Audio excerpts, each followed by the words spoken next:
which can be terrifying from a data privacy standpoint, but is so important for marketing. If you've ever heard the phrase, if it is free, it is you are the product, that's essentially what this is. So I am a marketing student at the college I currently attend, and I am in a marketing analytics class. Now this class is very interesting to me, don't get me wrong, but it is a bit much at points. So I find that I do better when I discuss things I learn out loud and review it. So I'm just going to kind of give you an overview of our first two modules and the notes from our chapters that I have taken to just help myself study and maybe help you learn a little bit about marketing analytics. So our textbook is Digital Marketing Analytics, Strategic Decision Making, the 2024 version by Nathan David. Now, I have done a little bit of research into Nathan David, and I disagree with his stances on the use of AI technology, to say the least. But let's keep going. Because even though I disagree with them on their stance on AI and AI technology and AI usage, I can accept that they are knowledgeable in different ways. So starting with the chapter 1, the learning objectives were to explain digital marketing analytics and its importance to a marketing career, to define digital marketing strategists and what they do, know what a strategist does and the skills needed to have that position, to discuss the evolution of marketing and how to shape digital marketing analytics, and to describe data structures, types of reports, and different data roles. A digital marketing strategist is essentially a data translator for a company. They need a grasp of both consumer needs and business needs. They need to make data-driven decisions using a measurement model and be an effective storyteller to convince stakeholders, stockholders to do their plans and provide accurate recommendations for what is needed for the business to have it succeed and be continue and meet business objectives. Digital marketing analytics are focused on measurement, analysis, communication of digital marketing data. So this includes various sources of data. You probably think of websites, social media. You know how in your Instagram you can go to settings and see your analytics, see the number of people who have engaged in your post, see the likes, see the shares, see the reach of it. You can see this also on X, formerly known as Twitter. I still call it Twitter. You can see that directly because of that one button they added that shows you the direct impact, the number of people that have seen your tweet. And this is also consisting of mobile app usage, emails, videos, paid marketing, all of that.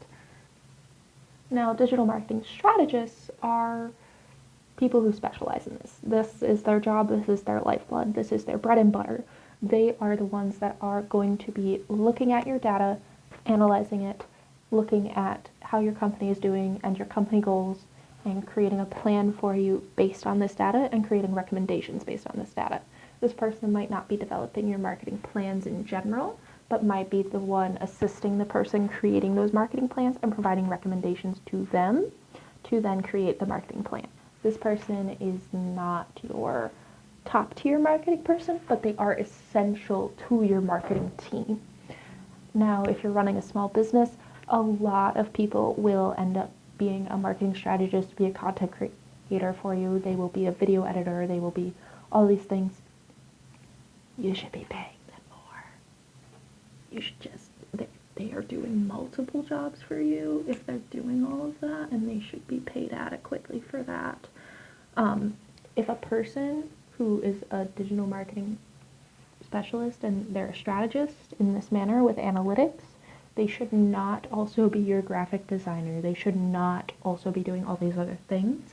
And if they are and they have those skill sets, you need to be paying them for that, and that they are doing the job of multiple people, because any large company, that would be like 5 different people. So our section 1 of chapter 1 is about the marketing value creation model. Now, the marketing value creation model is a bunch of different things, but it is essentially the steps and the processes you create value from. So situation analysis, STP, which stands for segmentation, targeting, positioning, the marketing mix, which is the product, place, price, promotion, model, and acquisition and retention. So phase one, you create value by analyzing businesses, doing something like a SWOT analysis, which stands for strengths, weaknesses, opportunities, and threats. You can do that to identify your business needs, your weaknesses, and see how you can improve, and what other businesses are doing that you can snag from. Then you would segment consumers based on their needs and their desires, so you can improve your product or service to meet their needs and then create a larger client base, or better target and position your business to meet the needs of a new consumer base. And then you got to leverage the 4 Ps to capture that value, making sure your product is as up to speed as possible, making sure you're in the right place at the right time, such as having an e-commerce website if a lot of your business is coming from social media sites, making sure you have a website that people can purchase from, or making sure you have a physical retail store if you have if your type of business is one that you want to have foot traffic for. Then you want to have the pricing correct, where your products are expensive enough that it creates a sense of value for your customers, where they feel they're getting a good service for the price they're paying for. You also want to have a high enough cost to keep your doors open, such as if you have a retail space, you need to be making enough to pay any employees you have, you need to be making enough to make any rent, or if you own the property, making payments on that, mortgage, things like that.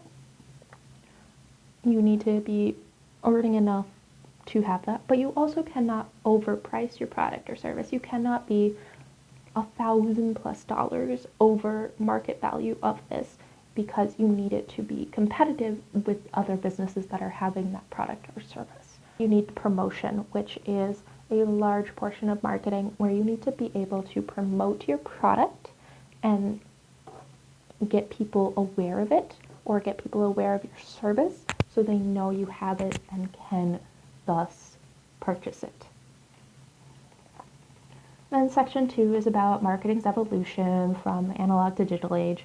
Now, I personally disagree with some things in this section of the textbook, because it describes the analog age as if it is completely defunct, as if no one uses it, no one's going to look at a flyer, no one's going to look at a poster, no one's going to listen to the radio, but that isn't true. There are still plenty of people that can be segmented and targeted through these methods. Some of it might have changed, like instead of a radio broadcast you turn on in your car, you might instead listen to an internet radio podcast show, such as SiriusXM, or some local radio shows like WCZR is one in the area that I am in. So analog age is referred to the world that was dominated by analog media, radio, television, newspapers, etc. And the digital age is referencing digital media age. So websites, search engines, electronic communications. A lot of what this textbook covers is focused on those digital age information sources. So it's a lot of data from things like social media, marketing, and budgeting for that. This characteristics is not entirely accurate. You still should have some resources dedicated to what would be the analog age. Something like a billboard if you have a retail location, or if your audience is older, having television ads can be fantastic because they still use that. You aren't just targeting the people that exclusively use social media, or say someone like me who, for the most part, does not watch regular television but watches YouTube, so, or uses Hulu. So that is important to know about your audience. Who are you trying to reach? And sometimes the analog method is still a valuable method. It is an important method to have, because you can reach more people. You need to be aware of who you're trying to actually target instead of trying to target everyone. Segmentation and targeting, because of how hyper-specific digital data can get about the people that are looking at your pages, it is super important to know who you want to capture. You can segment so much information with some of these tools that you can get hyper-specific ads.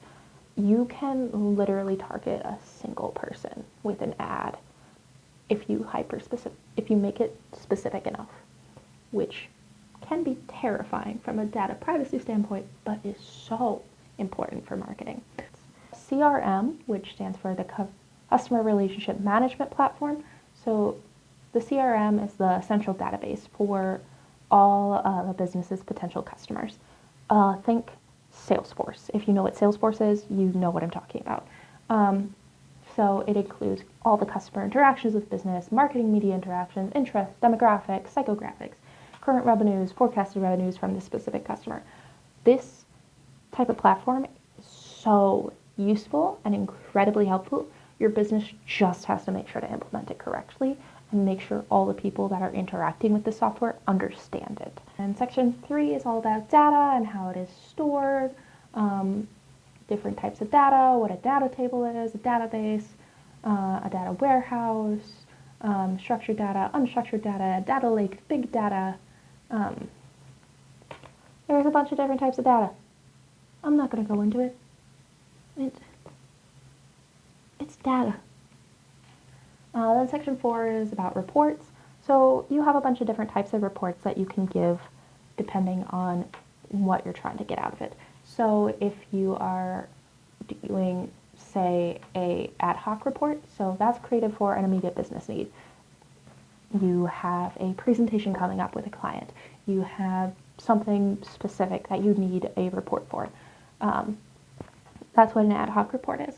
A passive report is basically alerts for any abnormalities, like, hey, we had a lot of more people visit our website today. We had like 10 million visitors instead of the usual 1,000 visitors. What is happening? Something like that can activate an alert, which would be a passive report. Reoccurring business needs would be scheduled reports. These are things like, hey, our product didn't ship. We should check out what's going on with that, and just scheduled to create these types of reports. The important one is digital marketing strategists. They're the translators of the business objectives and the data. So they are the ones usually creating these reports. They are going to be the ones looking at this and translating it so you can give a presentation to someone like the CEO or your boss or the head of marketing to be like, hey, here's my recommendations based on this data. And breaking down the data to make it legible for someone that isn't in the data. A data engineer is someone that supports data scientists and making sure databases are up to date and running smoothly and running properly, and that reports are pulling properly. Data scientist is responsible for the actual management of the data, the connection, analysis, and making insights available to other people to create plans based on. Some essential skills of a strategist is data literacy, adaptability, communication. And working as a strategist is section 7. Basically, it went over, hey, do your job. Chapter 2's learning objectives were to describe the scale of personal and consumer data collected in the digital age, to discuss the concept of data privacy and existing regulatory customer protections, define states and implications of the consumer decision journey, and to explain how to identify target market segments and build personas to inform marketing communications. So the introduction goes over what is consumer data and how is it growing. Consumers in this textbook's definition are individuals who use products and services. These are the people that are actually using the service. The customer is going to be the person that is purchasing it. That might not be the actual consumer, because think someone gives you a Christmas gift. Yes, you might be the customer who bought the product, but the actual consumer is the person using it. Consumer data is any information about these customers. Hey, where did you go to high school? Hey, how old are you? Hey, what's your gender identity? Things like that are going to be consumer data. Hey, where do you live? Which area are you located in? What state do you live in? Do you live in the United States? Stuff like that. Consumers have become more aware of their data and how it's collected as a whole. There are definitely segments that are not aware of this, but as a whole, consumers are becoming more and more aware of how their data is used and where their data is going, or at least trying to understand where it is and where it's going. You see this with, say, the government wanting to ban TikTok because of where the data is going. Things like that. Then there are, of course, concerns with government policies and consumer data protections and who has your data and who's using the data and what is it being used for. And strategists have to understand the current regulations behind things. There are so many regulations. Depending on where you are, there are so many different things. So section 1 of this chapter goes over where is this data coming from? And honestly, there are so many sources of it. Emails, texts, YouTube, internet browsers, dating apps, everything like that has data on you. Just by logging into your computer on a Wi-Fi connection, you are giving your data to someone. Even if you're using something like a VPN, you're still giving that data to the VPN company. No matter what you do online or with a smartphone or any sort of internet device, your data is being given to someone. Which is why a lot of people are concerned about their digital footprint, which is the next section. People want to know where their data is going and who has their data. There are a lot of people who just go, hey, my data's out there. It's gonna stay out there. I might as well be like, here you go. And then there are the people that want to be less on it. They want to have some privacy and they want to have a limit on who has access to this information about them, which is completely understandable. Your digital footprint is essentially your data. It is everything that a business knows about a consumer based on their data. If you've ever heard the phrase, if it is free, it is you are the product, that's essentially what this is. And because of how smartphones have risen, a lot of people don't have something like a laptop. They don't have a desktop computer. 17% of Americans, as cited in this textbook, only have internet access through a smartphone, which I'm using to record this right now. Which is why many websites implement mobile-first web design. It is web design that is meant to work on a mobile device, such as a phone or a tablet, before it works on a computer, because it is a lot easier to upscale something that works on a phone to also work on a computer than it is the other way around.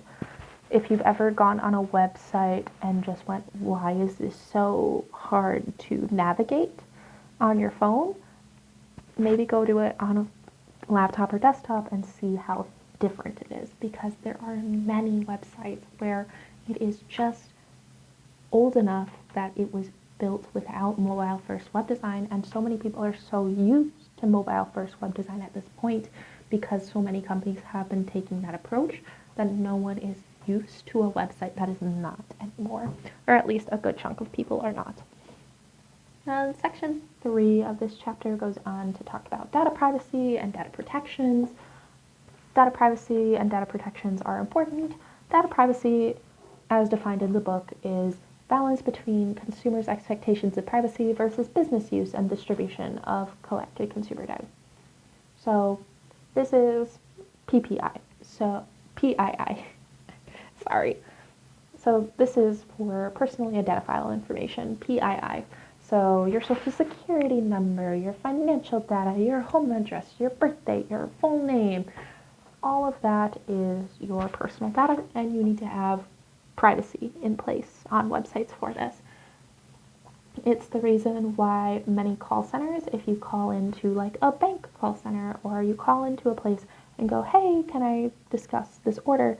They'll have you confirm things like your order number, they'll have you confirm your name, they'll have you confirm your billing address. This is to keep your data secure and your data safe. So no one can call in and be like, hey, I'm Joe Smith and I have this order. Can you look it up for me? I don't remember the order number. They have to confirm additional information so it is as secure as possible. This system is not perfect. It is very flawed. If someone just happens to know your name and your billing address, you're kind of out of luck sometimes, but you can always do your best and they can do their best. And it is all about having your data as secured as possible. Now, there's a bunch of government restrictions, and it all depends on where you are, such as in the United States, there is the Children's Online Privacy Protection Act. This is why many websites have, hey, are you above the age of 13? It is just some semblance of privacy protection until you are mentally old enough to understand at least partially the repercussions of having your information on the internet. Then there was the Financial Modernization Act in 1999. It required organizations that manage financial data to follow restrictions. There is also HIPAA, which exists to protect people's data and protect people's medical data. That was started in 1996. And then in the European Union in 2018, they had the General Data Protection Regulation. That is one of the reasons why on a lot of European versions of websites, it will straight up tell you everything about your cookies. And even in the US, some of these websites will just have that for everybody because of how prominent the European Union is in this data protection sphere. And similar to the GDPR, we have CCPA in the United States. You can go to a lot of businesses in the United States, and even if you aren't in California, you can usually fall under CCPA. Then Section 4 goes over the consumer decision journey. This is essentially just the journey a person goes through to make a decision to make a purchase. So it starts off with a trigger point. You know you need a product or service, such as, oh no, I have an issue with my door. I need to get a new lock on it. Like, oh no, the door handle broke. I need to get a new door handle. So the point of trigger is needing a new door handle. So then you have your initial consideration set. This is the places and businesses you immediately think of.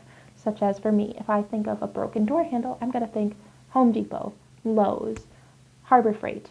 I'm going to think of those businesses because those are my immediate consideration set of what businesses or locations would have something to replace a door handle. And then you would go through active evaluation. This is when you are going to go through and analyze and determine, is my initial consideration set good? Do I need to do more research? If I need to do more research, I'm going to do it now, and I'm going to find whatever will be the best option for me. Such as if I was going through this, I wouldn't know how to fix a door handle. I would go, actually, I shouldn't go to Home Depot or Lowe's. I should look up a locksmith or a carpenter or whoever does door handles and go and research that. And that would be my active evaluation phase. And then the moment of purchase is when you are actually purchasing this. So I would be purchasing a service for someone to come and replace this door handle for me. So the moment of purchase would be when I have that service in place and I am paying that person. And then you have the post-purchase experience, and that is going to be the after effects. Is the door handle working? Did it break immediately? Did it break the next day? How is the purchase going? And you can trigger a loyalty loop if you had a good service. So let's say you had that broken door handle, you had a really good service with a certain person, like a locksmith who fixed it for you, and you get locked out of your car. And you know that this locksmith who you had a really good experience with fixing your door handle also unlocks cars. You would have a trigger for needing your car unlocked, and you would use the loyalty loop to expedite that initial consideration set and active evaluation and go immediately to point of purchase by contacting the business you already trust and have loyalty with. This is, of course, very different depending on what your purchase is. If you are considering buying a soda, you are less likely to have this long consideration of what you're going to get. You're just going to likely go through that loyalty loop and go with whatever you know and like already. But if you're doing something like buying a car, you're probably going to do a lot more evaluation than that. Section 5 is target market segments, so talking about STP and things like that. So your target market segment, as defined in the book, is a subset of total consumers with similar needs and responses to marketing stimuli. So this is going to be someone like an anime fan who gets targeted to go to an anime convention. You match the demographic. Components of target market segments are going to be things like geographics. Where do you live? demographics, psychographics, and behaviors. What do you do? Who are you? What makes you you? What makes you purchase the things you purchase? Now, there's a bunch of different things underneath that. I'm not going to get into it right now. But how does a data strategist collect this information and determine things based on it? So you're going to use a bunch of different data. One is business operational data. So this is going to be from your current consumer and customer base. This is going to be something like your Salesforce data. So people you already have in your customer base who you are looking into continuing being your customer, and why are they your customer? What do they purchase? What do they continually purchase? Such as if you're a clothing brand, does a large portion of your consumer base continually purchase t-shirts? If so, what type of t-shirts? What colors are they? What type of designs? Do they have designs or patterns on them? If they do have designs or patterns, what ones do people like? Stuff like that is going to be your operational data. Marketing research is going to be focus groups, surveys, observations, knowing what people do when they are purchasing your products. You can enhance your data by buying data from someone like a data broker who incorporates third-party and public data. There is also public data such as government surveys like the census that occurs. And then we are on to chapter 3, which is going to be about digital companies. So the learning objectives for it is recognizing that every business would benefit from improving their digital analytics proficiency, identifying a business's current level of analytics maturity, discussing the analytics initiatives pursued by successful businesses in the digital age, defining the scale and evolution of marketing technology, describing how to make an outline of a business's marketing technology stack and what is the outline's purpose, and listing the benefits of using a tag manager and the functionality of tags, triggers, variables, and version control. Now, honestly, this entire chapter can basically be summed up as get a marketing strategist on your team because they will help you. You can enhance your business in the digital age by analyzing your consumers, analyzing potential consumers, using data to improve your business and meet your business objectives. Owned is going to be a platform you own yourself, such as your website. Paid is going to be paid ads, such as Google ads, or Facebook ads, or Meta ads in general, TikTok shop ads. Earned is going to be owned, paid, and earned media. So earned is going to be things like your Facebook account, but not your paid ads, just your regular posts, or your Instagram, your regular posts, not any paid promotions or paid posts. And then you're going to curate the data, you're going to question it, you're going to analyze it, you're going to optimize it, put it into measurement models, and analyze the results of these so people can better create marketing plans, better strategize for the business, and improve things if they're going south, or continue on the path you are if they're going well. There's also in this chapter the Gartner Analytics Maturity Model, which is going to be what level is your business at when it comes to being able to analyze things. Level 1 is basic. You are looking at things at a very basic level. You're doing a bunch of ad hoc reports. Level 2 is opportunistic. You have independent leadership. There's barriers within your culture. You're lacking leadership, but you're trying to improve.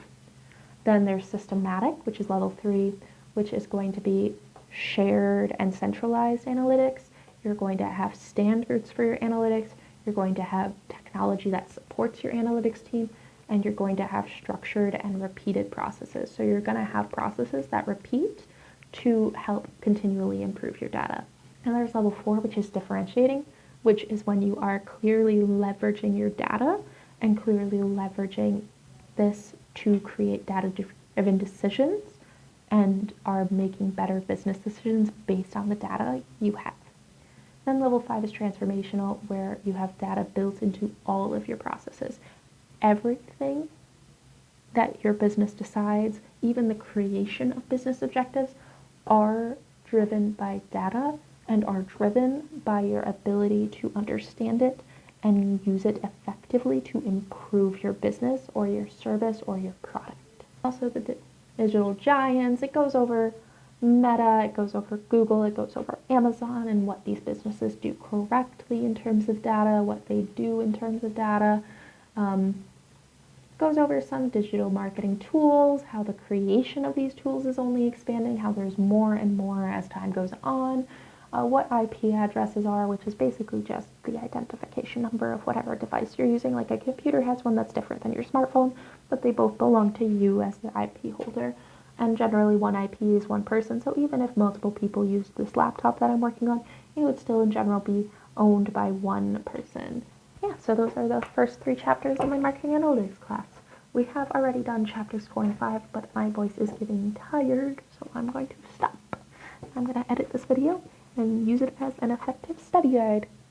I hope you have a great day. Thanks for listening to me ramble, and I hope you learned something.